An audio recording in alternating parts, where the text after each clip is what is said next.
കഴിഞ്ഞ കുറേയേറെ വർഷങ്ങളായി ഈ രംഗത്ത് സജീവമായി പ്രവർത്തിക്കുന്ന വ്യക്തിയാണ് പ്രൊഫസർ CP റോയ്. അദ്ദേഹം ഒരു കോളേജ് പ്രൊഫസർ എന്ന നിലയിൽ പ്രവർത്തിച്ചതിന് ശേഷം മികച്ച ഒരു പരിസ്ഥിതി പ്രവർത്തകനും ആക്ടിവിസ്റ്റും കൂടാണ്. സമൂഹത്തിന് നന്മയുണ്ടാകുന്ന പ്രവർത്തനങ്ങളിൽ ശ്രദ്ധ കേന്ദ്രീകരിച്ചിരിക്കുന്ന അദ്ദേഹം ഈ വിഷയത്തിന് പിറകെയാണ് ഏറെക്കാലമായി. ഇപ്പോൾ അദ്ദേഹം പുതിയൊരു ആശയം മുന്നിൽ പ്രചരിപ്പിക്കുവാൻ, അതായത് മുല്ലപ്പെരിയാറിൽ പുതിയ ഡാം അല്ല, മറ്റൊരു പരിഹാരമുണ്ട് എന്ന ആശയം സമൂഹത്തിന് മുന്നിൽ പ്രചരിപ്പിക്കുവാൻ വേണ്ടി തൻ്റെ ജീവിതവും സമയവും ചെലവഴിച്ചുകൊണ്ടിരിക്കുകയാണ്. അദ്ദേഹത്തോട് നമുക്ക് കുറേ കാര്യങ്ങൾ ചോദിച്ചറിയാം. സാർ, സ്വാഗതം.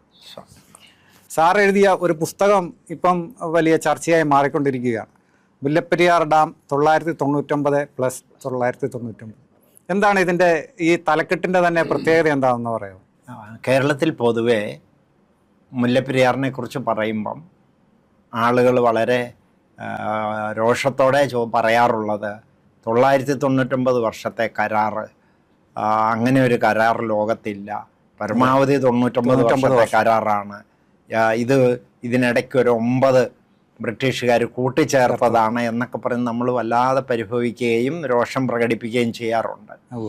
അപ്പോൾ യഥാർത്ഥത്തിൽ ഈ മുല്ലപ്പെരിയാർ കരാറ് 6 പേജേ ഉള്ളൂ. ഈ കരാറ് 6 പേജ് ബ്രിട്ടീഷുകാർ തയ്യാറാക്കിയ കരാർ 6 പേജേ ഉള്ളൂ. അതിൽ നമ്മൾ അറിയേണ്ട ഒരു കാര്യം, അതിൽ ഒരിടത്തും അക്കത്തിലവർ 999 എഴുതിയിട്ടില്ല. എല്ലായിടത്തും 999 ഇയേഴ്സ് എന്ന് അക്ഷരത്തിൽ എഴുതി വച്ചിരിക്കുകയാണ്. അതുകൊണ്ട് തന്നെ ഒരു 9 കൂട്ടിച്ചേർത്തു എന്ന് പറയുന്നത് നമ്മുടെ ഒരു കണ്ടുപിടുത്തം മാത്രമാണ്, അതിനൊരു അടിസ്ഥാനമില്ല. നമ്മുടെ പുസ്തകത്തിൽ ഡാം 999 + 999 എന്ന് പറഞ്ഞ എൻ്റെ പുസ്തകത്തിൽ പട്ടക്കരാറ് മുഴുവൻ ചേർത്തിട്ടുണ്ട്. ഈ 6 5 പേജേ ഉള്ളൂ. 5 പേജുള്ള പട്ടക്കരാറ് നമുക്ക് കേരളത്തിൽ ലഭ്യമല്ല. ചെന്നൈ ആർക്കൈവ്സിൽ നിന്നാണ് കിട്ടിയത് എങ്ങനെയാണെന്ന് ചോദിക്കരുത്. മാധ്യമപ്രവർത്തകരാണ് അക്കാര്യത്തിൽ എന്നെ സഹായിച്ചത്. ചെന്നൈയിലുള്ള നമ്മുടെ അടുത്ത മാധ്യമപ്രവർത്തകരാണ് സഹായിച്ചത്. എന്തായാലും അത് നമ്മുടെ പുസ്തകത്തിൽ ചേർത്തിട്ടുണ്ട്. ഇനി മറ്റൊരു കാര്യമുള്ളത്, ഈ കരാറിൻ്റെ അവസാനം ബ്രിട്ടീഷുകാർ വളരെ കൗശലത്തോടെ ഒരു കാര്യം കൂടെ എഴുതി ചേർത്തിരിക്കുകയാണ്. If the lessee decides to renew the lease for a further period of 999 years, the lease may be renewed.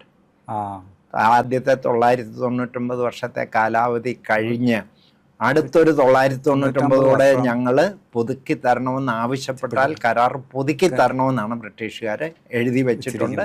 അതിൻ്റെ താഴെ രാജാവിൻ്റെ ആജ്ഞാനുസരണം വെമ്പക്കം രാമയ്യങ്കാർ ദിവാൻ ഒപ്പിട്ടിട്ടുണ്ട്. അംഗീകരിച്ചു കൊടുത്തു. അപ്പം 2,999 ഉണ്ട്. ഞാനിപ്പോൾ സാറിന് ചോദിക്കട്ടെ, എന്തായിരുന്നു ഈ ബ്രിട്ടീഷുകാരുടെ താല്പര്യം ഇങ്ങനെ ഒരു മുല്ലപ്പെരിയാർ ഡാം ഉണ്ടാക്കണമെന്നും? അവർക്ക് തമിഴ്നാട്ടിൽ എന്ത് താല്പര്യമായിരുന്നു ഉണ്ടായിരുന്നത്? അതിൽ മദ്രാസ് പ്രോവിൻസ് ആണല്ലോ തമിഴ്നാടിൻ്റേത്. തിരുവിതാംകൂറും തിരുക്കൊച്ചിയും അതാത് രാജാക്കന്മാരുടെ നിന്ന് കപ്പം വാങ്ങിക്കൊണ്ട് അവർക്ക് വിട്ടുകൊടുത്തിരിക്കുകയായിരുന്നു. അപ്പോൾ അതിലൊരു പ്രധാന കാര്യമുള്ളത്, തിരുവിതാംകൂർ അവരേറ്റെടുക്കാൻ വന്നു. അപ്പോൾ സമ്പൽ സമൃദ്ധമായ രാജ്യമാണ് തിരുവിതാംകൂർ. ഏറ്റെടുക്കാൻ വന്നപ്പോൾ രാജാവ് പറഞ്ഞു, രാജ്യം എൻ്റേതല്ല, രാജ്യം ശ്രീപത്മനാഭൻ്റെയാണ്, നിങ്ങൾ ശ്രീപത്മനാഭൻ്റെ എഴുതി വാങ്ങിക്കോളാൻ പറഞ്ഞു. അപ്പോൾ അവർ അങ്ങനെ ഒരു കാര്യം അവർക്ക് അപരിചിതമായതുകൊണ്ട് അവർ അന്ന് തിരുവിതാംകൂർ ഗോഡ്സ് ഓൺ കൺട്രി ആണെന്ന് പ്രഖ്യാപിച്ചു. അങ്ങനെയാണെങ്കിൽ അത് രാജാവിന് തന്നെ കൊടുത്തേക്കാം. അതായത് ഞാൻ ശ്രീപത്മനാഭൻ്റെ ദാസനാണ്, അതുകൊണ്ട് എൻ്റെ ആളെന്ന് പറയുന്ന ഈ രാജ്യത്തിൻ്റെ അധിപൻ എന്ന് പറയുന്നത് ശ്രീപത്മനാഭൻ. അപ്പം അങ്ങനെ അവരത് രാജാവിന് വിട്ടുകൊടുക്കാം. പക്ഷേ 8 ലക്ഷം രൂപ കപ്പം കൊടുക്കണം. അന്നൊരു തേങ്ങ വിറ്റ 6 പൈസയാണ് കിട്ടുന്നത്. വലിയൊരു തുകയാണ്, ഭീമമായ ഒരു തുകയാണ് ഈ 8 ലക്ഷം രൂപ. അപ്പം അതിനനുസരിച്ച് കരം പിരിക്കുകയും അങ്ങനെയൊക്കെയാണ് ഈ 8 ലക്ഷം രൂപ കൊടുത്തിരുന്നത്. അപ്പോൾ ബ്രിട്ടീഷുകാരുടെ ഇൻട്രസ്റ്റ് എന്ന് പറയുന്നത് മദ്രാസ് പ്രോവിൻസ് അവരുടെ അധീനതയിലാണ്. മദ്രാസ് പ്രോവിൻസിൻ്റെ ഈ കിഴക്കൻ മേഖല, അതായത് മധുര, രാമനാഥപുരം, ശിവഗംഗ, ഡിണ്ടിഗൽ, തേനി, ആ പ്രദേശം വരൾച്ചയും പിന്നെ പട്ടിണിയും മരണങ്ങളും ദാരിദ്ര്യവും ഇതെല്ലാം കൂടെ വന്നിട്ട് ആ നാട്ടിലെ ലോ ആൻഡ് ഓർഡർ അവരുടെ നിയന്ത്രണത്തിലാകുന്നില്ല. സംഘർഷഭരിതമാണ്. അത് അവർക്ക് കൺട്രോൾ ചെയ്യാൻ പറ്റുന്നില്ല. പ്രത്യേകിച്ചും ഒരുപാട് ഈ മുള്ളും കാടുകളും ഒക്കെ ഉള്ളൊരു മേഖലയും കൂടാണ്. അപ്പം അവിടെ ഈ മുൾച്ചെടി പോലും ഇല്ലാതിരുന്നതാ. നമ്മളിപ്പോൾ കാണുന്ന ഈ മുൾച്ചെടി എന്ന് പറയുന്നത് പോലും ബ്രിട്ടീഷുകാരാണ് അവിടെ കൊണ്ട് പിടിപ്പിച്ചത്. അവിടെ അതും ഇല്ലായിരുന്നു, അതുപോലും ഇല്ലായിരുന്നു. അത് എന്താണ്, ശീമക്കരുവേലി എന്ന് പറയുന്ന ഒരു മുൾച്ചെടി അത് പഠനം നടത്തിയിട്ട് അവിടെ വളരുന്ന, അല്ലെ വെള്ളം കുറവുള്ള പ്രദേശങ്ങൾ വളരുന്ന ഒരു സാധനം എന്ന് പറഞ്ഞ് ഈ ശീമക്കരുവേലി എന്ന് പറയുന്ന അതിൻ്റെ ചെടിയുടെ സീഡ് കൊണ്ടുവന്ന് അവിടെ വിതറിയാണ് ഈ മുൾച്ചെടിയെങ്കിലും പിടിപ്പിച്ചത്. ഇപ്പൊ ശീമ നമുക്കറിയാവില്ല, ശീമയെല്ലാം ബ്രിട്ടീഷാണ്, പോർച്ചുഗീസുകാർ അല്ല, ബ്രിട്ടീഷുകാരാണ്. അപ്പം അവരങ്ങനെ ഒത്തിരി സാധനങ്ങൾ കൊണ്ടുവന്ന് ശീമച്ചേമ്പ്, ശീമക്കൊന്ന, ശീമ പന്നി, അതുമെല്ലാം ഇതിൽപ്പെടുന്ന കൂട്ടത്തിൽ ശീമക്കരുവേലിയും കൂടെ കൊണ്ടുവന്നു. അങ്ങനെയാണ് അത്രയും ഇത് അവർക്ക് ഈ തമിഴ്നാട്ടിലെ, അപ്പോൾ അവിടെ ഇവിടെയൊക്കെ മധുരയിലൊക്കെയുള്ള ചെറിയ കൃഷിക്കാരൊക്കെ ഉണ്ട്, ചെറുതല്ല വലിയ കൃഷിക്കാരുമുണ്ട്. അതിൽ അന്ന് മധുരയിലേക്ക് മൈസൂറിൽ നിന്നൊക്കെ വന്ന ഈ ബ്രാഹ്മണന്മാരുടെ ഭൂമി മുഴുവൻ അവരുടെ അധീനതയില്ല. പക്ഷേ അവരെ പോയി കൊള്ളയടിക്കുന്ന ഒരു പതിവ് ഈ പറഞ്ഞ ആളുകൾക്കുണ്ട്. അപ്പം എപ്പോഴും അതൊരു പരാതിയും ഒരു പ്രശ്നവുമാണ്. ഈ പ്രത്യേകിച്ച് ബ്രാഹ്മണർ അവരുടെ അധികാരികളുമാണ്. അവരിൽ മിക്കവരും ബ്രിട്ടീഷ് ഗവൺമെന്റിന്റെ ജോലിക്കാരുമാണ്, എംപ്ലോയീസുമാണ്. അപ്പം അങ്ങനെ വന്നപ്പം അവരെ രക്ഷിക്കേണ്ട ഒരു ഉത്തരവാദിത്വം വന്നു. ബ്രിട്ടീഷുകാർക്ക് ഒരു കാര്യം മനസ്സിലായി, ഇവരുടെ പ്രശ്നം ഇവർക്ക് പണിയില്ല, ഭക്ഷണമില്ല. അതുകൊണ്ട് തന്നെ ഇവർക്ക് ഭക്ഷണം ഉണ്ടാക്കാനും പണി കൊടുക്കാനുമുള്ള ഒരു മാർഗം, അങ്ങനെയാണ് തിരുവിതാംകൂറിൽ കിടന്ന വെള്ളം അവരുടെ ശ്രദ്ധയിൽപ്പെട്ടു. അല്ലെങ്കിൽ അതിനു മുമ്പ് തന്നെ 1860 തന്നെ അവിടുത്തെ മധുരയിലേക്ക് നാട്ടുരാജാക്കന്മാർ ഈ വെള്ളത്തിൽ നോട്ടമിട്ടിരുന്നു. കൊണ്ടുപോകാനുള്ള പൈസ അല്ലെങ്കിൽ അതിനുള്ള ഡാം കെട്ടുകയോ വെള്ളം തിരിച്ചു വിടാനുള്ള ഫണ്ടില്ലാതിരുന്നത് കൊണ്ട് അവർ അതിലേക്ക് പോയില്ല എന്നേ ഉള്ളൂ. പക്ഷേ ബ്രിട്ടീഷുകാർക്ക് അതിനുള്ള എൻജിനീയറിങ്, ബ്രിട്ടീഷ് റോയൽ എൻജിനീയറിങ് എന്ന് പറഞ്ഞാൽ അന്ന് ലോകത്തിലെ ഏറ്റവും വലിയ എൻജിനീയറിങ് ആണ്. അവരതിനെക്കുറിച്ചെല്ലാം പഠനം നടത്തി അതിന് ആളുകളെ അതിന് വേണ്ട പഠനങ്ങളൊക്കെ നടത്തിയപ്പം വെള്ളം കൊണ്ടുപോകാമെന്ന് മനസ്സിലായി.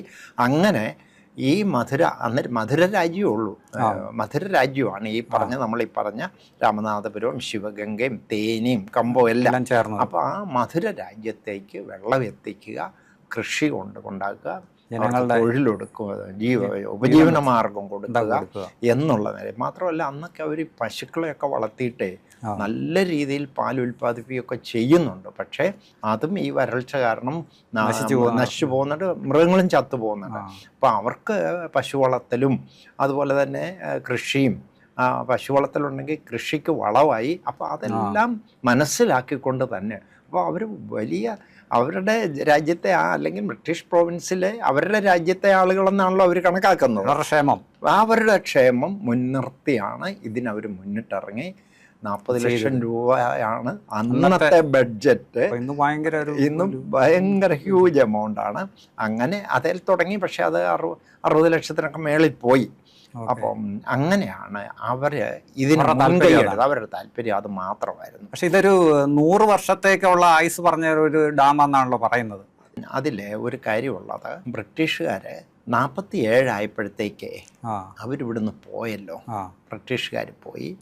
പിന്നെ ഏതാണ്ട് 50 വർഷമൊക്കെ ആയപ്പോഴത്തേക്ക് അവരതിന് മെയിൻ്റനൻസ് മറ്റു കാര്യങ്ങളും ഒക്കെ അവർ വളരെ കാര്യമായിട്ട് ശരിക്കും 50 വർഷം ആയപ്പോഴത്തേക്ക് അവരിവിടം വിട്ടു, ഇന്ത്യ വിട്ടു.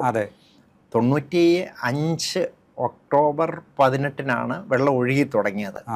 അത് കഴിഞ്ഞ് 47 ആയപ്പോഴത്തേക്ക് അവർ പോയി. അവരുടെ കാലാവധി അല്ലെങ്കിൽ ആ ഒരു 50 വർഷം അവർ പറഞ്ഞ ഗ്യാരണ്ടി പീരീഡ് വരെ അവരിവിടെ ഉണ്ടായിരുന്നുള്ളൂ. അവരിവിടുന്ന് പോയപ്പോൾ അവരൊരു കാര്യം ചെയ്തത്, ബ്രിട്ടീഷുകാരും ഇന്ത്യയിലെ നാട്ടുരാജ്യങ്ങളുമായി ഉണ്ടാക്കിയ എല്ലാ കരാറുകളും റദ്ദ് ചെയ്തു. അതാണ് Indian independence act. Indian independence act അനുസരിച്ച് എല്ലാ കരാറും റദ്ദ് ചെയ്തു. അപ്പോൾ പിന്നെ ഇപ്പം സ്വതന്ത്രമായിട്ട് ഈ ഡാമും അതിൻ്റെ നിയന്ത്രണവും തിരുവിതാംകൂറിന് വന്നു. അപ്പം പിന്നെ അവർക്ക് പിന്നെ അതിൻ്റെ അകത്ത് ഉത്തരവാദിത്വം ഇല്ല എന്ന നിലയിൽ അവരത് എല്ലാം ഒഴിവാക്കിയിട്ടാണ് അവർ പോയത്. 47 മുതൽ 50 വരെ വർഷാവർഷം പുതുക്കുന്ന കരാറായിരുന്നു. പഴയ 999 അല്ല. തമിഴ്നാടും അന്ന് കേരളമില്ല, തിരുക്കൊച്ചിയാണ്. അപ്പം തിരുക്കൊച്ചി ഗവൺമെൻറ്റും തമിഴ്നാടും തമ്മിൽ വർഷാവർഷം പുതുക്കുന്ന കരാറായിരുന്നു. 1950 ആയപ്പോഴത്തേക്ക് ആ കരാറും അവസാനിച്ചു. 51 ഇവർ നമ്മുടെ സുപ്രീം കോടതിയിൽ പോയി കുടിവെള്ളവും ജലസേചനവും അനുവദിച്ചു തരണമെന്ന് പറഞ്ഞു. അവരന്ന് സുപ്രീം കോടതി പറഞ്ഞത്, ഇവിടെ നിന്നാണ് ഞങ്ങൾക്ക് 895 മുതൽ കുടിവെള്ളം ലഭിക്കുന്നത്, മിച്ചം വരുന്ന വെള്ളം ഉപയോഗിച്ച് ഞങ്ങൾ കൃഷിയും ചെയ്യുന്നുണ്ട്. അപ്പം കോടതി നീതിയാണല്ലോ കൊടുക്കേണ്ടത്, മാനുഷിക പരിഗണന വെച്ച് അത് കൊടുത്തു. പക്ഷേ ഇവർ കരാർ ലംഘിച്ച കാര്യമൊന്നും അവർ സുപ്രീം കോടതി പറഞ്ഞില്ല. എന്നാണെന്നറിയോ, 1939 വൈദ്യുതി ഉൽപ്പാദനം കരാറിൻ്റെ ലംഘനമാണ്. പക്ഷേ 1939 ബ്രിട്ടീഷുകാർ ഒരു പെൻസ്റ്റോക്ക് പൈപ്പ് ലൈൻ ഇട്ടിട്ട് വൈദ്യുതി ഉൽപ്പാദനം തുടങ്ങി. അന്ന് CP രാമസ്വാമി അയ്യർ ബ്രിട്ടീഷ് ഇന്ത്യയുടെ മദ്രാസ് കോർട്ടിൽ കേസ് ഫയൽ ചെയ്തു. മദ്രാസ് കോർട്ട് കേസ് കേൾക്കാതെ കൽക്കട്ട ഹൈക്കോടതിയിൽ നിന്ന് റിട്ടയർഡായ നളിനി രഞ്ജൻ ചാറ്റർജിയെ വൺമാൻ ട്രിബ്യൂണലായിട്ട് വെച്ചിട്ട് കേസ് വാദം കേട്ടു. വൈദ്യുതി ഉൽപ്പാദനം കരാറിൻ്റെ ലംഘനമാണെന്ന് പറഞ്ഞ് നമുക്ക് വിധിയും കിട്ടിയതാണ്. പക്ഷേ ഈ കരാറ് 1970 നിരുപാധികം C അച്യുതമേനോൻ പുതുക്കി കൊടുത്തു. അതും ഈ എന്താണ്, എന്നിട്ട് നമുക്ക് ഇങ്ങോട്ടാകെ മീൻ പിടിക്കാനുള്ള അവകാശം നമുക്ക് കിട്ടി. അപ്പോൾ ഈ 53-58 കാലഘട്ടത്തിൽ അവരെന്ത് ചെയ്തു, പെന്നിക്കുക്ക് പണിത ടണൽ വളരെ ചെറുതായിരുന്നു, അതിലെ കുറേശ്ശെ വെള്ളമേ പോകുള്ളായിരുന്നു. അപ്പം 145 അടി മുല്ലപ്പെരിയാർ ഡാമിലെ ജലനിരപ്പ് ഉയർന്ന കുമളി ടൗണിൽ വെള്ളം കയറും. എന്നിട്ട് കുമളി ടൗണിൽ കൂടെ ഒഴുകി ലോവർ ക്യാമ്പിലേക്ക് പോകുന്ന അവസ്ഥയുണ്ടായിരുന്നു. 53-58 കാലഘട്ടത്തിൽ അവർ ഈ ടണൽ വലുതാക്കി. അപ്പോൾ കൂടുതൽ വെള്ളം എടുക്കാൻ തുടങ്ങി. അത് കഴിഞ്ഞിട്ട് ഈ വെള്ളം കൂടുതൽ അങ്ങോട്ട് ഒഴുകി ചെല്ലാൻ തുടങ്ങിയപ്പം അത് കടലിൽ പോകും. കാരണം അവിടെങ്ങും ഡാമില്ല, വേറെ സൂക്ഷിക്കാൻ ഡാമില്ല. അപ്പോൾ അതുകൊണ്ട് എന്ത് ചെയ്തു, ഇവരെ ഈ വെള്ളം അങ്ങോട്ട് ഒഴുകി ചെല്ലുന്ന മലയിൽ തന്നെ ഫോർബേ ഡാം എന്ന് പറഞ്ഞൊരു ഡാം ഉണ്ടാക്കി. അതിൽ 4 പെൻസ്റ്റോക്ക് പൈപ്പ് ലൈൻ ഇട്ടു. വൈദ്യുതി ഉൽപ്പാദനം 140 മെഗാവാട്ട് വൈദ്യുതിയാക്കി, ഉൽപ്പാദനം 140 മെഗാവാട്ട് ആക്കി. അത് കഴിഞ്ഞിട്ട് വൈഗ ഡാം നിർമ്മിച്ചു. അങ്ങനെ ഈ നിർമ്മിതികളെല്ലാം 1953-58 കാലഘട്ടത്തിൽ പൂർത്തിയാക്കി. കോടതി വിധി കിട്ടിയതോടെ 51 സുപ്രീം കോടതി വിധി കിട്ടിയതോടെ തങ്ങളാണ് മുല്ലപ്പെരിയാറിൻ്റെ അനന്തരാവകാശികളെന്ന് അവർ ഉറപ്പിച്ചു. ഇതിനി വേറെ അവകാശികളില്ല. ഇന്ത്യ രാജ്യത്തിൻ്റെ സുപ്രീം കോടതിയുടെ വിധിയാണ് അവരുടെ കയ്യിലിരിക്കുന്നത്. അന്ന് രാജാവ് അധികാരം നഷ്ടപ്പെട്ടുകൊണ്ട് രാജാവ് പിന്നെ ഇടപെട്ടില്ല. തിരുക്കൊച്ചി ജനകീയ ഗവൺമെൻറ് വന്നു. തിരുക്കൊച്ചി ഗവൺമെൻറ്റിനും ഇതിലൊന്നും വലിയ താല്പര്യം കാണിച്ചില്ല. അങ്ങനെ പതുക്കെ ഇവരുടെ എല്ലാം അവർ അവകാശം സ്ഥാപിച്ചെടുത്തു. അതിന് ഒരു 70 56 കേരളം സംസ്ഥാനം രൂപീകരിച്ച് 57 EMS അധികാരത്തിൽ വന്നപ്പം മുതൽ പിന്നെ അവർ ആശങ്കയിലായി. കാരണം അവർക്കറിയാം കേരളം നിയമസഭ എടുക്കുന്ന ഒരു നിലപാട് അത് വളരെ പ്രധാനപ്പെട്ടതാണ്. അസംബ്ലിയിൽ എടുക്കുന്ന ഒരു തീരുമാനം പ്രധാനപ്പെട്ടതാണെന്ന് അവർക്ക് മനസ്സിലായി. അവർ EMS മുതൽ ഇങ്ങോട്ട് വന്ന എല്ലാ മുഖ്യമന്ത്രിമാരെയും സമീപിച്ച് കരാർ പുതുക്കി തരണമെന്ന് പറഞ്ഞു. ആരും വഴങ്ങിയില്ല. പക്ഷേ 70 C അച്യുതമേനോൻ മുഖ്യമന്ത്രിയായിട്ട് വന്നു. ആ രാഷ്ട്രീയ സാഹചര്യം എന്ന് പറയുന്നത്, അന്നത്തെ രാഷ്ട്രീയ സാഹചര്യം എന്ന് പറയുന്നത് CPI ഇടതുപക്ഷം വിട്ട് വലതുപക്ഷത്തോട്ട് വന്ന സമയമാണ്. ഇന്ദിരാഗാന്ധി അന്ന് ചോദ്യം ചെയ്യപ്പെടാനാവാത്ത നേതാവാണ് ഇന്ത്യയിലെ. ഒരു മുഖ്യമന്ത്രി അന്ന് ഇന്ദിരാഗാന്ധി പറഞ്ഞാൽ കേൾക്കാതിരിക്കത്തില്ല, അനുസരിക്കാതിരിക്കത്തില്ല, അത്ര പവർഫുള്ളാണ്. അപ്പോൾ അന്ന് സൗത്ത് ഇന്ത്യയിലെ ഏറ്റവും തലയെടുപ്പുള്ള നേതാവ് K കാമരാജാണ്. അപ്പോൾ അദ്ദേഹം കോൺഗ്രസിൻ്റെ അഖിലേന്ത്യാ പ്രസിഡന്റായിരുന്നു. അതുകൊണ്ട് ഇന്ദിരാഗാന്ധിയുടെ അടുത്ത് ആവശ്യപ്പെട്ട് ഈ കരാർ ഇന്ദിരാഗാന്ധിയുടെ ഒരു ഫോൺ കോൾ ആയിരിക്കും മിക്കവാറും ഈ അച്യുതമേനോൻ ഈ കരാർ നിരുപാധികം. അപ്പോൾ 140 നമുക്ക് മീൻ പിടിക്കാനുള്ള അവകാശം മാത്രം കിട്ടി. അതിൽ നമ്മുടെ ഏറ്റവും വലിയ പരിഭവം, ഞാൻ പുസ്തകത്തിൽ അത് എടുത്തു പറഞ്ഞിട്ടുണ്ട്, ഈ രണ്ടാമത്തെ 999 എങ്കിലും കേരളത്തിന് അംഗീകരിക്കാൻ കഴിയില്ല എന്നെങ്കിലും അദ്ദേഹത്തിന് പറയാമായിരുന്നു. പക്ഷെ അതുപോലും പറഞ്ഞില്ല. നിരുപാധികം. അന്ന് അദ്ദേഹത്തിൻ്റെ പ്രശ്നം ഇതാണ്, അന്ന് ഇന്ദിരാഗാന്ധിയോട് പിണങ്ങിയാൽ കോൺഗ്രസ് നിൽക്കാനൊക്കത്തില്ല, ആ CPM-നോട് പിണങ്ങി ഇങ്ങോട്ട് പോകുന്നതുകൊണ്ട് അങ്ങോട്ടും ചെല്ലാൻ ചെല്ലാൻ പറ്റില്ല. പറ്റത്തില്ല. ഒരു പക്ഷേ രാഷ്ട്രീയ നിലനിൽപ്പ്. ഇതിന് തയ്യാറായില്ലെങ്കിൽ CPI എന്ന് പറയുന്ന പാർട്ടിയുടെ അസ്തമയമാകും എന്നുള്ളത് കൊണ്ട് തന്നെയാണ് അന്ന് ഇന്നത്തേലൊക്കെ വലിയ CPI ആണല്ലോ ആ, അവര്. ഓ. ആ ഒരു ഘട്ടത്തിൽ അത് ഇതിലൊപ്പിടുക അല്ലാതെ വേറൊരു വഴിയില്ല. നിവൃത്തിയില്ലാതെ. അങ്ങനെ അദ്ദേഹം അതിന് വഴങ്ങി എന്ന് വേണം നമുക്ക് മനസ്സിലാക്കാനായിട്ട്. ഓക്കെ. നമ്മുടെ ഈ മുല്ലപ്പെരിയാർ സമരം സാറിൻ്റെയൊക്കെ നേതൃത്വത്തിൽ വളരെ സജീവമായിട്ട് നമ്മൾ ചെയ്തായിരുന്നല്ലോ. അതെ, എനിക്ക് തോന്നുന്നത് PJ ജോസഫിന്റെ ഒരു പ്രസംഗമൊക്കെ വന്നതോടെയാണ് ഇത് ഭയങ്കരമായ സാധാരണ ജനങ്ങളുടെ ശ്രദ്ധയിൽ ഇത് വലിയൊരു ജലബോംബാണെന്നുള്ള രീതിയിലൊക്കെ ഒരു വന്നു. ആ സമരത്തിന്റെ കാലഘട്ടത്തിൽ എങ്ങനെയാണ് അത് മുന്നോട്ട് പോയത്? അതെ, അതിൽ നമ്മൾ സമരം തുടങ്ങാനുള്ള കാരണം 1979 സെൻട്രൽ വാട്ടർ കമ്മീഷൻ ഇന്ത്യയിലെ പഴക്കം ചെന്ന ഡാമുകൾ പരിശോധിക്കാൻ തീരുമാനിച്ചത്. പഴക്കം ചെന്ന ഡാമുകൾ പരിശോധിക്കാൻ തീരുമാനിച്ചിട്ട് ആദ്യം പരിശോധിച്ചത് മുല്ലപ്പെരിയാർ ഡാമാണ്. ഡാമിൻ്റെ സ്ഥിതി വളരെ പ്രശ്നത്തിലായിരുന്നു, ഭയങ്കര സങ്കീർണമായിരുന്നു. അവർ വന്നു, ഡാം കണ്ടു. അന്ന് തമിഴ്നാട്ടിലെ എഞ്ചിനീയർമാർ അവിടെ ചാർജുണ്ട് മുല്ലപ്പെരിയാറിൻ്റെ അവിടെ. അവരെയൊക്കെ ഭയങ്കരമായിട്ട് ശാസിച്ചു സെൻട്രൽ വാട്ടർ കമ്മീഷൻ്റെ എഞ്ചിനീയേഴ്സ്. എന്നിട്ട് 2 സ്റ്റേറ്റ് ഗവൺമെൻറ്റിനും കത്ത് കൊടുത്തു, മുല്ലപ്പെരിയാർ ഡാമിലെ ജലനിരപ്പ് അടിയന്തരമായിട്ട് താഴ്ത്താൻ പോവുകയാണെന്ന്. അന്ന് എത്രയായിരുന്നു? അന്ന് 152 മാക്സിമം ഫുൾ റിസർവോയർ ലെവലാണ്. ഇമ്മീഡിയറ്റ് ആയിട്ട് അത് 136 അടിയിലേക്ക് താഴ്ത്തി. അതായത് 15.5 TMC വെള്ളം 10.5 TMC ആക്കി കുറച്ചു. അപ്പോൾ അങ്ങനെ വന്നപ്പം പിന്നീട് അവർ സ്ട്രെങ്തനിങ് വർക്കൊക്കെ നടത്തി. 79 ഈ പരിശോധന നടത്തി. 80 ഒക്കെ ആയപ്പോഴത്തേക്ക് ഡാം പണി തുടങ്ങി. Cable anchoring, RCC support, RCC capping, grouting എന്നൊക്കെ പറഞ്ഞ മേജർ വർക്കുകൾ നടത്തി. ഇതെല്ലാം കഴിഞ്ഞിട്ട് 92 സെൻട്രൽ വാട്ടർ കമ്മീഷൻ ചെയർമാൻ ഉൾപ്പെടെ, അന്ന് ഒരു മലയാളിയാണ്, ഡോക്ടർ KC തോമസ്. പക്ഷേ അദ്ദേഹം തമിഴ്നാടെന്നോ കേരളമോ എന്നുള്ള ചിന്തയുള്ള ആളൊന്നുമല്ല. നിഷ്പക്ഷമായിട്ട് ഡാം പരിശോധിച്ച് കഴിഞ്ഞപ്പം അന്നേരത്തേക്ക് ഡാമിൻ്റെ പഴക്കം 100 വർഷമായി. ഡാമിലെ ജലനിരപ്പ് കൂട്ടണ്ട, 136, അതായത് 15.5 TMC 10.5 ആക്കിയത് അത് മതി എന്ന് പറഞ്ഞിട്ട് ഡൽഹിക്ക് പോയി. 98 തമിഴ്നാട്ടുകാരൻ സുബ്രഹ്മണ്യസ്വാമി ഉണ്ടല്ലോ, അദ്ദേഹം തമിഴ്നാട്ടിലൊരു പ്രസ്താവന നടത്തി. മുല്ലപ്പെരിയാർ ഡാം ബലപ്പെടുത്തലുകൾക്ക് ശേഷം സുരക്ഷിതമാണ്, ഡാമിലെ ജലനിരപ്പ് ഉയർത്തണം. അതിനെ തുടർന്ന് കേസുകളുണ്ടായി. ഈ കേസുകൾ സുപ്രീം കോടതി ചെന്നു. 2006 സുപ്രീം കോടതിയും ജലനിരപ്പ് പഴയ 152 അടിയിലേക്ക് ആക്കിക്കോളാൻ പറഞ്ഞു. അങ്ങനെയാണ് നമ്മൾ സമരത്തിലേക്ക് വന്നത്. 142 അവർ പറഞ്ഞത്, അത് 152 തന്നെയാണോ പറഞ്ഞത്? സുപ്രീം കോടതി 2006 152, അതായത് ആദ്യം 142, 144 ആക്കുക. അത് കഴിഞ്ഞിട്ട് മെയിൻ്റനൻസ് നടത്തിയിട്ട് 152 അനുവദിച്ചു. അപ്പോൾ പിന്നെ അതൊരു അനീതിയാണ്. മാത്രമല്ല സെൻട്രൽ വാട്ടർ കമ്മീഷൻ അല്ലേ ഇതിൻ്റെ അവസാന വാക്ക്. അവർ ജലനിരപ്പ് കൂട്ടണ്ടെന്ന് പറഞ്ഞല്ലേ പോയത്. അപ്പം കോടതി ഏകപക്ഷീയമായിട്ട് ജലനിരപ്പ് കൂട്ടാൻ പറഞ്ഞത് കേരളത്തോടുള്ള ഒരു അവഗണനയായി തോന്നി. അപ്പം നമ്മൾ സമരം ആരംഭിച്ചു. സമരം ശക്തമായ സമരമായിരുന്നു, നല്ല ജനപിന്തുണയുണ്ടായിരുന്നു. അത് കഴിഞ്ഞ് സമരം ഏതാണ്ടൊരു 5 വർഷം പിന്നിട്ടപ്പം 2010 ആയപ്പോഴത്തേക്ക് ഒരു കാര്യം മനസ്സിലായി. അത്ര ശക്തമായ സമരവും ജനപങ്കാളിത്തവും വാർത്താമാധ്യമങ്ങൾ ഹൈലൈറ്റ് ചെയ്യുകയൊക്കെ ചെയ്തിട്ടും തമിഴ്നാടോ കേന്ദ്രമോ നമ്മളെ കേൾക്കാൻ തയ്യാറായില്ല, മൈൻഡ് ചെയ്യുന്നില്ല. കേരളത്തിലെ എല്ലാ രാഷ്ട്രീയ പാർട്ടിക്കാരും നമ്മുടെ കൂടെ, ചെറുതും വലുതുമായ എല്ലാ രാഷ്ട്രീയ പാർട്ടിക്കാരും അവർ നമ്മുടെ കൂടെ സമരത്തിന് ഉപവാസിക്കാൻ വരുന്നുണ്ട്. പിന്നെ നമ്മൾ കാര്യങ്ങൾ ചർച്ച ചെയ്യാൻ ചെന്നാൽ നമ്മളെയായിട്ട് ചർച്ച ചെയ്യുന്നുണ്ട്. പ്രേമേന്ദ്രനാണ് അന്ന് ജലവിഭവ വകുപ്പ് മന്ത്രി. എല്ലാ കാര്യങ്ങളും നമുക്ക് നല്ല പിന്തുണയായിരുന്നു. അന്നത്തെ നമ്മുടെ മുഖ്യമന്ത്രി V.S. അച്യുതാനന്ദനായിരുന്നു. അദ്ദേഹം പ്രധാനമന്ത്രിയെ 2 വട്ടം കണ്ടു.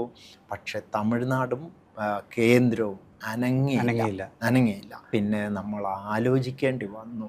സമരം ഇങ്ങനെ 6 വർഷം 7 വർഷം 10 വർഷം സമരം എന്ന് പറഞ്ഞിട്ട് കാര്യമില്ല, മറ്റൊരു വഴി ആലോചിക്കണമെന്ന് തോന്നി. അങ്ങനെ 2011 ആയപ്പോഴത്തേക്ക് ഒരു പുതിയ ടണൽ നിർമ്മിച്ചാൽ മതി എന്ന ഒരു നിലപാടിലേക്ക് ഞാൻ മാറി.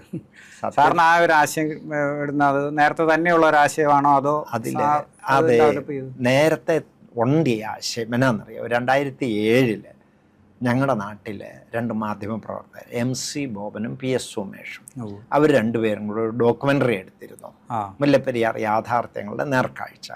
ആ ഡോക്യുമെൻ്ററിയിൽ ഞാൻ 4 ഇടത്ത് ഇൻട്രാക്ട് ചെയ്യുന്നുണ്ട്. അപ്പം അതിലൊരിടത്ത് ഞാൻ പറഞ്ഞത് കുമളിയേക്കാൾ എത്രയെങ്കിലും അടി താഴെയുള്ള തമിഴ്നാട്ടിലേക്ക് വെള്ളം കൊണ്ടുപോകാൻ ഡാം ഇല്ലെങ്കിലും വെള്ളം കൊണ്ടുപോകാം, ആഴത്തിൽ കനാൽ വെട്ടിയാൽ മതിയെന്ന് അന്ന് പറഞ്ഞത്. അപ്പോൾ അന്ന് ടണലിൻ്റെ കാര്യം ഓർത്തില്ല. ആഴത്തിൽ കനാൽ വെട്ടിയാൽ മതിയായി. അഥവാ ആവശ്യമുണ്ടെങ്കിൽ ഒരു കൂഫർ ഡാം കെട്ടിയാൽ മതി, ഒരു ചെറിയ ഡാം കെട്ടിയാൽ മതി, ഇത്രയും വലിയ ഡാം ആവശ്യമില്ലെന്ന് അന്ന് പറഞ്ഞിരുന്നു. പക്ഷെ സമരം വലിയ ആവേശമായിട്ട് പൊക്കൊണ്ടിരിക്കുകയാണ്. നമുക്ക് സമരത്തിൽ നിന്ന് പുറകോട്ട് നടക്കാൻ വയ്യല്ലോ. അപ്പോൾ അതുകൊണ്ട് വീണ്ടും സമരവുമായിട്ട് അങ്ങോട്ട് പോയി. ഈ ആശയം പിന്നീട് അങ്ങനെ കിടന്നു. അത് കഴിഞ്ഞ് 11 ആയപ്പോഴത്തേക്ക് 2010 കഴിഞ്ഞ് ഡിസംബർ കഴിഞ്ഞപ്പോഴത്തേക്ക് 5ാം വാർഷികം കഴിഞ്ഞപ്പോൾ എനിക്ക് തോന്നി ഇനി പുതിയ ആശയത്തിലേക്ക് മാറണം, ലക്ഷ്യമാണല്ലോ വലുത്. അങ്ങനെ 11 ആയപ്പോഴത്തേക്ക് പതുക്കെ ഈ ആശയത്തിലേക്ക് വരാനുള്ള ശ്രമമൊക്കെ നടത്തി. ഇപ്പോൾ ഈ ടണൽ നിർമ്മിച്ചു കഴിഞ്ഞാൽ ഇവിടുത്തെ വെള്ളം ഏത് ലെവലിൽ വരെ നിർത്താൻ പറ്റും? നമ്മൾ പ്രപ്പോസ് ചെയ്തിരിക്കുന്നത് 50 അടിക്ക് ഒരു പുതിയ ടണൽ. അപ്പം മുല്ലപ്പെരിയാർ ഡാമിൽ പിന്നെ 50 അടിയേ വെള്ളം കാണുള്ളൂ. പക്ഷെ നമ്മളത് ഉദ്ദേശിച്ചത് എന്താണെന്ന് ചോദിച്ചാൽ, ഈ മുല്ലപ്പെരിയാർ പ്രശ്നം അഭിമുഖീകരിക്കുന്ന പ്രശ്നം ആളുകൾക്കൊരു പരിഹാരമാണല്ലോ വേണ്ടത്. ജീവിക്കാനുള്ള ഭയം കൂടാതെ കഴിയാനുള്ള അവരുടെ അവകാശമുണ്ടല്ലോ. അപ്പം അതുകൊണ്ട് തന്നെ നമ്മൾ അവർക്ക് ഏറ്റവും സുരക്ഷിതമായ ഒരു വഴിയാണ് 50 അടി എന്ന് പറഞ്ഞത്. അത് എഞ്ചിനീയർമാർക്ക് തീരുമാനിക്കാവുന്ന കാര്യമാണ്. എങ്കിലും ജലനിരപ്പ് താഴ്ത്തണം. പക്ഷെ ഒരു കാര്യമുള്ളത്, ഈ പ്രപ്പോസല് 2012 ഞാൻ സെൻട്രൽ വാട്ടർ കമ്മീഷന് കൊടുത്തു. 12 പേജുള്ള ഗ്രാഫിക് സ്കെച്ച് ഒരു മെമ്മോറാണ്ടം കൂടെ കൊടുത്തത്. ആ ഗ്രാഫിക് സ്കെച്ചും മെമ്മോറാണ്ടം നമ്മുടെ പുസ്തകത്തിലുണ്ട്. ഇത് സെൻട്രൽ വാട്ടർ കമ്മീഷൻ അവർക്കത് വളരെ സ്വീകാര്യമായി തോന്നി. അതായത് ഉയരത്തിൽ കിടക്കുന്ന വെള്ളം താഴോട്ട് കൊണ്ടുപോയാൽ മതിയല്ലോ. അപ്പം ഞാനൊക്കെ ഇതിങ്ങനൊരു തോന്നാനുള്ളൊരു കാരണമെന്ന് പറഞ്ഞാൽ, ഞങ്ങളൊക്കെ അവിടെ ജനിച്ചു വളർന്നവരാ. ഇപ്പൊ തമിഴ്നാടിന്റെ സ്വദേശം ഞാൻ കട്ടപ്പനയാണ്. അപ്പൊ ഞങ്ങൾ കമ്പം എന്നൊക്കെ പറയുന്നത് ഞങ്ങൾക്ക് വലിയൊരു അപരിചിതമായ സ്ഥലമൊന്നുമല്ല. കാരണം ഞങ്ങൾ എപ്പോഴും ഇടയ്ക്കൊക്കെ പോവുകയും വരികയും ഒക്കെ ചെയ്യുന്ന സ്ഥലങ്ങളാണ്. അപ്പം അവിടെ പോയാൽ ഏറ്റവും വലിയൊരു ഗുണം, കുറച്ച് പച്ചക്കറിയും കുറച്ച് കടലയും പരിപ്പും എല്ലാം കൂടെ മേടിച്ചു കഴിഞ്ഞാൽ വണ്ടിക്കൂലിയും കഴിഞ്ഞ് കുറച്ച് പൈസ മിച്ചം കിട്ടും. അത്രയ്ക്ക് വില വ്യത്യാസമുണ്ട്. അതുകൊണ്ട് ഞങ്ങളൊക്കെ ഇടയ്ക്ക് പോവുകയും സാധനങ്ങളൊക്കെ വാങ്ങുകയൊക്കെ ചെയ്യുന്നതുകൊണ്ട് ഇത് നമുക്കറിയാം. അപ്പം പിന്നീട് നമുക്ക് ഇങ്ങനത്തെ ആവശ്യം വന്നപ്പോഴാണ് നമ്മൾ 8 ഹെയർപിൻ കർവ് കയറി വരുമ്പോഴാണ് കുമളിയിൽ ഈ വെള്ളമുള്ളത്. 8 ഹെയർപിൻ കർവ് ഇറങ്ങി നമ്മൾ കമ്പത്ത് ചെല്ലുമ്പോഴാണ് ഈ വെള്ളം കുടിക്കുന്ന ആളുകൾ കിടക്കുന്നത്. അപ്പോൾ ഈ ഇത്ര ഉയരത്തിൽ നിന്ന് വെള്ളം ഇങ്ങോട്ട് കൊണ്ടുവന്നാൽ പോരെ എന്നുള്ളൊരു തോന്നൽ വന്നു. അങ്ങനെ ഒരു പുതിയ ടണൽ പ്രപ്പോസ് ചെയ്തു. 50 അടി ടണലാണ് നമ്മുടെ പ്രപ്പോസല്. സുപ്രീം കോടതിയുടെ വിധി വന്നപ്പം a new tunnel say the elevation of 50 feet high എന്നാണ് സുപ്രീം കോടതി വിധിയിൽ പറഞ്ഞിരിക്കുന്നത്. മാത്രമല്ല കോടതി വീണ്ടും പറഞ്ഞിട്ടുണ്ട്, dam should be provided with low level outlets at the lowest possible level എന്നും കൂടെ ഒന്നുകൂടെ സ്പെസിഫൈ ചെയ്താണ് പറഞ്ഞിരിക്കുന്നത്. അങ്ങനെ എന്നിട്ട് തമിഴ്നാടിനോട് പറയുന്നു, more importantly the fear perception in the mind of the people of the state of Kerala will set at rest. അത്രയ്ക്കും പറഞ്ഞിരിക്കുകയാണ്. And the new tunnel will need to be constructed by the state of Tamil Nadu. Tamil Nadu construct ചെയ്യാനാണ് പറഞ്ഞത്, നമ്മളോട് ചെയ്യാനല്ല പറഞ്ഞിരിക്കുന്നത്. ഞാനിപ്പോൾ ചോദിക്കട്ടെ, അപ്പോൾ ഈ 50 അടി അല്ലെ അതിന് ഒപ്പിച്ചുള്ള അടിയിലേക്ക് ടണൽ സ്ഥാപിച്ചു കഴിയുമ്പോൾ ഇവർക്ക് വെള്ളം സ്റ്റോർ ചെയ്യാനുള്ള സംവിധാനങ്ങൾ നിലവിൽ തമിഴ്നാട്ടിലില്ല. അപ്പോൾ അവർ പുതിയ ഡാമോ അതുപോലെ റിസർവോയർ പോലത്തെ സംവിധാനം ഉണ്ടാക്കേണ്ടി വരികയില്ലേ? തീർച്ചയായിട്ടും അതിനുള്ള ഒരു സാഹചര്യം അവിടെ ഉണ്ടോ എന്നുള്ളത്. തീർച്ചയായിട്ടും അതിനെക്കുറിച്ച് നമ്മൾ ആലോചിക്കുമ്പോൾ ഒന്ന്, ഞാനതൊരു മറുവാദം ഉന്നയിക്കുകയാണ്, വാദത്തിന് വേണ്ടി പറയുകയാണ്. അത് മലയാളികളുടെ പ്രശ്നമേ അല്ല, നമുക്കൊറ്റ ഉത്തരവാദിത്തമേ ഉള്ളൂ. അല്ലെ, നമ്മുടെ കരാർ അങ്ങനെയാണ്. All the waters of Mullaperiyar and its catchment basin belongs to British India എന്നാണല്ലോ. കൊടുത്താൽ മതിയല്ലോ, പോട്ടെ. എങ്കിലും ഇന്നിപ്പം തമിഴ്നാട് പാകിസ്ഥാനും ഒന്നും അല്ലല്ലോ, നമ്മുടെ അയൽ സംസ്ഥാനമാണ്, നമ്മുടെ സഹോദരങ്ങളാണ്. അതുകൊണ്ട് തന്നെ അതിനെക്കുറിച്ച് നമ്മൾ തീർച്ചയായിട്ടും നമ്മൾ മലയാളികളും അതും കൂടെ നമ്മൾ ചിന്തിക്കേണ്ടതുണ്ട്. ഒന്ന്, ഇപ്പം 2000 കോടി രൂപയുടെ ഒരു പ്രോജക്റ്റ്, അതായത് ഇതുവരെ ഇവർ മധുരയ്ക്ക് കുടിവെള്ളം കൊണ്ടുകൊണ്ടിരുന്ന വൈഗ ഡാമിൽ നിന്നാണ്. ഇപ്പോഴവർ ലോവർ ക്യാമ്പിലെ വൈദ്യുതി ഉൽപ്പാദനം കഴിഞ്ഞ ഉടനെ കൊണ്ടുപോകും. അവിടുന്ന് മധുരയ്ക്ക് വെള്ളം കൊണ്ടുപോകാനുള്ള 2000 കോടി എന്ന് പറഞ്ഞാൽ നമ്മുടെ ഡാമിൻ്റെ എസ്റ്റിമേറ്റ് പോലും 2000 കോടിയേ ഉള്ളൂ. അപ്പം എത്ര വലിയ പ്രോജക്റ്റാണ് അത്. 1252 കോടി രൂപ കേന്ദ്രം കൊടുത്തു. അമൃത് പദ്ധതി, അതായത് ഇന്ത്യയിലെ 10 ലക്ഷം ത്തിൽ കൂടുതൽ ജനസംഖ്യയുള്ള നഗരങ്ങൾക്ക് കൊടുക്കുന്ന ഒരു ഫണ്ടാണ്. അത് മധുരയ്ക്ക് കിട്ടി. അപ്പോൾ ആ ഫണ്ട് ഉപയോഗിച്ച് ഭയങ്കര ടണലുണ്ട്, ഓപ്പൺ കനാലുണ്ട്, പിന്നെ പൈപ്പിംഗ് ഉണ്ട്, പൈപ്പ് ലൈനുണ്ട്. ഇതെല്ലാം ഇട്ട് മധുരയ്ക്ക് വെള്ളം കൊണ്ടുപോകാം. അപ്പം മധുരയിൽ നിന്ന് അവർ വെള്ളം കൊണ്ടുപോകാതെ വരുമ്പം മധുരയിലൊരു സ്റ്റോറേജായി. ഓൾറെഡി അടുത്തൊരു സ്റ്റോറേജാണ് ഈ ഡ്രിങ്കിങ് വാട്ടർ പ്രോജക്റ്റ്. ഇപ്പം 2 സ്റ്റോറേജ് ആയല്ലോ. 58ാം കനാൽ പദ്ധതി വന്നു, 18ാം കനാൽ പദ്ധതി വന്നു. രാമനാഥപുരത്തും ശിവഗംഗയിലും 1 TMCയുടെ ഓരോ അണ കെട്ടാൻ പറ്റും. 1 TMC അതൊരു ചെറിയ അണയാണ്. 1 TMCയുടെ ഒരാൾ. പിന്നെ അവർക്ക് ന്യൂ വൈഗൈ ഡാമിൻ്റെ പുതിയൊരു ഡാം. ഇത്രയും പ്രോജക്റ്റുകൾ പൂർത്തീകരിച്ചാൽ വെള്ളം കൊണ്ടുപോകാം, വെള്ളം സ്റ്റോർ ചെയ്യാം, അത് മാനേജ് ചെയ്യാം. അത് വഴികൾ അവർക്കുണ്ട്. അത് നടപ്പാക്കാൻ അവർ മുന്നോട്ട് വരിക എന്നത് മാത്രമാണ്. അതിനകത്തൊരു ചെറിയ പ്രശ്നം നമ്മൾ പഠിച്ചത്, അവിടുത്തെ ഈ 5 ജില്ലകളിലെ കർഷകർ തമ്മിൽ ചില അഭിപ്രായ വ്യത്യാസങ്ങൾ. ഈ മധുര കുടിവെള്ള പ്രോജക്റ്റ് തുടങ്ങിയപ്പോൾ തേനി ജില്ലക്കാർക്ക് വെള്ളം കുറയുമോ എന്നുള്ള ആശങ്കയുണ്ട്. അത് സ്റ്റാലിനെ പോലുള്ള ഒരു പവർഫുൾ ലീഡർ ആയതുകൊണ്ട് അത് ചോദ്യം ചെയ്യാതെ വിട്ടുപോയത്.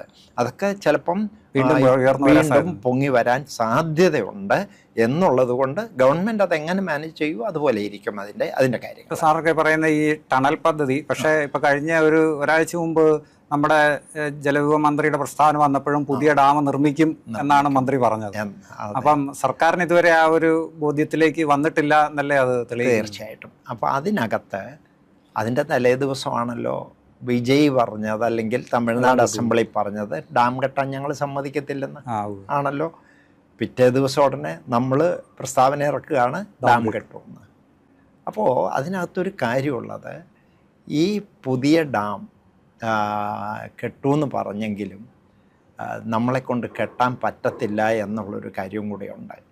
അതായത് ഒന്ന് പ്രായോഗികമായി അതിൻ്റെ ഒരു കാര്യം എന്താണെന്നറിയോ, നിലവിൽ സർവീസിലുള്ളൊരു ഡാമിൻ്റെ പുറകിൽ മറ്റൊരു ഡാം കെട്ടിയ ചരിത്രം ലോകത്തില്ല. ഇവർക്ക് ഇതുവരെ അത് മനസ്സിലായിട്ടില്ല. ഞാൻ പറഞ്ഞ മനസ്സിലായല്ലോ. നിലവിൽ സർവീസിലിരിക്കുന്ന ഒരു ഡാമിൻ്റെ പുറകിൽ വേറൊരു ഡാം കെട്ടിയ ചരിത്രം ലോകത്തില്ല. നിലവിലുള്ള ഡാം പൊളിച്ചു കളഞ്ഞിട്ട് അവിടെ തന്നെ വേറെ ഡാം കെട്ടിയ ചരിത്രം ഉണ്ട്, ഒരുപാടുണ്ട്. ഇത് പൊളിച്ചു കളയാൻ പറ്റത്തില്ല. 8 വർഷം തമിഴ്നാട്ടിൽ കുടിവെള്ളം ഇല്ലാതായി പോകും. 8 വർഷം വേണം ഒരു പുതിയ ഡാം തീർന്നു വരുമ്പോഴത്തേക്ക്. ഇനിയും നമ്മൾ എത്ര യുദ്ധകാലാടിസ്ഥാനത്തിൽ ചെയ്താലും 5 വർഷമെങ്കിലും ഇല്ലാതെ ഈ ഡാം പൂർത്തിയാകുകയില്ല. അപ്പോൾ അതുകൊണ്ട് പുതിയൊരു ഡാം കെട്ടുക എന്നുള്ളത് മാത്രമല്ല, NK പ്രേമേന്ദ്രൻ്റെ കാലത്ത് അദ്ദേഹമാണ് വേറെ പ്രശ്നം. ഇപ്പോൾ നമ്മളിപ്പം അവിടെ ഒരു ഡാം ഇരിക്കുന്നത് പ്രശ്നമായതുകൊണ്ടാണ് നമ്മളിപ്പം പുതിയ ഡാം ഉണ്ടാക്കി കുറെ കാലം കഴിയുമ്പോൾ ഇതൊരു പ്രശ്നമായി മാറും. ഇത് തന്നെ പ്രശ്നമാകും. 100 വർഷം കഴിയുമ്പം നമ്മുടെ അടുത്ത തലമുറയ്ക്ക് ഇത് തന്നെ പറയേണ്ടി വരും. മാത്രമല്ല, നമ്മുടെ അവിടെ ഒരു പ്രശ്നവും കൂടെ ഉണ്ട്. സുയിസ്മിക് സോൺ 3-ലാണ് മുല്ലപ്പെരിയാർ ഡാം മേഖല. ഭൂകമ്പ സാധ്യതയുള്ളൊരു പ്രദേശത്താണ് നമ്മൾ ഇന്ന്. മാത്രമല്ല 60 അടി ഹൈറ്റ് കൂടും, 600 അടി നീളം കൂടും. പുതിയ ഡാമിൽ പഴയ ഡാമിനേക്കാളും കണ്ടെയ്ൻ ചെയ്യാൻ പോകുന്ന വെള്ളത്തിന്റെ അളവ് ഇന്നുള്ള ഡാമിനേക്കാൾ 40% കൂടും. മാത്രമല്ല, ഇതുവരെ നമ്മുടെ ഗവൺമെന്റ് ചിന്തിച്ചിട്ടുണ്ടോ എന്ന് എനിക്കറിയില്ല. ഈ സെക്കൻഡ് ഡാം കംപ്ലീറ്റ് ചെയ്തിട്ടേ ഫസ്റ്റ് ഡാമെ പൊളിക്കാനൊക്കത്തുള്ളൂ. ഫസ്റ്റ് ഡാമിന്റെ 10 കല്ലിളക്കുമ്പം ഈ ഡാമിൽ വെള്ളം നിറയും. ഈ ഫസ്റ്റ് ഡാം ഇതിനകത്ത് മുങ്ങിപ്പോവുകയുള്ളൂ. ഇത് പൊളിച്ചു മാറ്റാൻ പോലും പറ്റില്ല. അപ്പോൾ എന്തൊരു മണ്ടത്തരമാണ്. ഒരു ഫ്ലോ വന്നു കഴിയുമ്പോഴത്തേക്ക് ചിലപ്പോൾ ആ കല്ലും മണ്ണും എല്ലാം ഇതിനകത്ത് നിറഞ്ഞു പോവുകയുള്ളൂ. അപ്പം ഇതുപോലും നമ്മൾ ആലോചിച്ചില്ല. പിന്നെ ഇതേ ഉള്ളൂ ഇവരുടെ എല്ലാ ഒരു പ്രശ്നം. നമ്മുടെ രാഷ്ട്രീയക്കാരുടെ ഭരണത്തിലിരിക്കുമ്പോൾ അവർക്ക് യാതൊരു ആശങ്കയില്ല. മുല്ലപ്പെരിയാർ അന്ന് പ്രതിപക്ഷത്തിന് ഭയങ്കര ആശങ്കയാണ്. പ്രതിപക്ഷം അധികാരത്തിൽ വന്നു കഴിയുമ്പോഴത്തേക്ക് അവർ ഭരണപക്ഷമാകുമ്പോൾ അവരുടെ ആശങ്ക തീർന്നു. പിന്നെ പ്രതിപക്ഷത്തിനാണ് ആശങ്ക. ഇത് നമ്മുടെ നാട്ടിലെ ഒരു പതിവാണ്. അത് രാഷ്ട്രീയ കളിയും കൂടാണ്. പിന്നെ എല്ലാവരെയും സമാധാനിപ്പിക്കുക എന്നുള്ളതാണ്. ഞങ്ങൾ 5 വർഷമേ കാണുള്ളൂ, ഭാഗ്യത്തിന് ചിലപ്പോൾ 10 ആയേക്കാം. എങ്ങനെയും ഒന്ന് കഴിഞ്ഞു വിട്ട 5 വർഷം അത് നമ്മൾ പിന്നെ പെട്ടെന്ന് മാറും. ചിലപ്പം വലിയ മഴ പെയ്തില്ലെങ്കിൽ ഇവരാരും പ്രശ്നം ഉണ്ടാക്കുകയില്ല. കാരണം കഴിഞ്ഞ 10 വർഷം LDF ഗവൺമെൻറ് എല്ലാ ബഡ്ജറ്റിലും 10 കോടി രൂപ മുല്ലപ്പെരിയാർ ഡാം പണിയാൻ മാറ്റിവെച്ചിട്ട് വളരെ ഭംഗിയായിട്ട് പീരീഡ് കഴിഞ്ഞ് അങ്ങ് ഇറങ്ങിപ്പോയി, തീർന്നു. അത് കഴിഞ്ഞിട്ട് ഇപ്പം UDF വന്നിട്ടുണ്ട്. അവരും മിക്കവാറും അടുത്ത ബഡ്ജറ്റ്. സാറ് ഈ പൈപ്പിൻ കേന്ദ്രീകരിച്ച് ഈ ടണൽ പദ്ധതിക്ക് വേണ്ടി ഒരു സമരസമിതിയൊക്കെ രൂപപ്പെട്ട് സമരം നടത്തുന്നുണ്ട്. അപ്പൊ നമ്മൾ സർക്കാരിനെ ഇതൊന്ന് ബോധ്യപ്പെടുത്താൻ വേണ്ടിയുള്ള ശ്രമങ്ങൾ നമ്മൾ നടത്തിയിരുന്നോ? തീർച്ചയായിട്ടും. അതായത് നമ്മൾ VD സതീശൻ ഇപ്പം പഴയ മുഖ്യമന്ത്രിയുടെ അടുത്ത് നമുക്ക് പോകാനോ ഒരു മെമ്മോറണ്ടം കൊടുക്കാനോ സാധിച്ചില്ല. ഞങ്ങൾ ശ്രമിച്ചിരുന്നു, അതിനുള്ളൊരു ആക്സസ് കിട്ടിയില്ല. കാരണം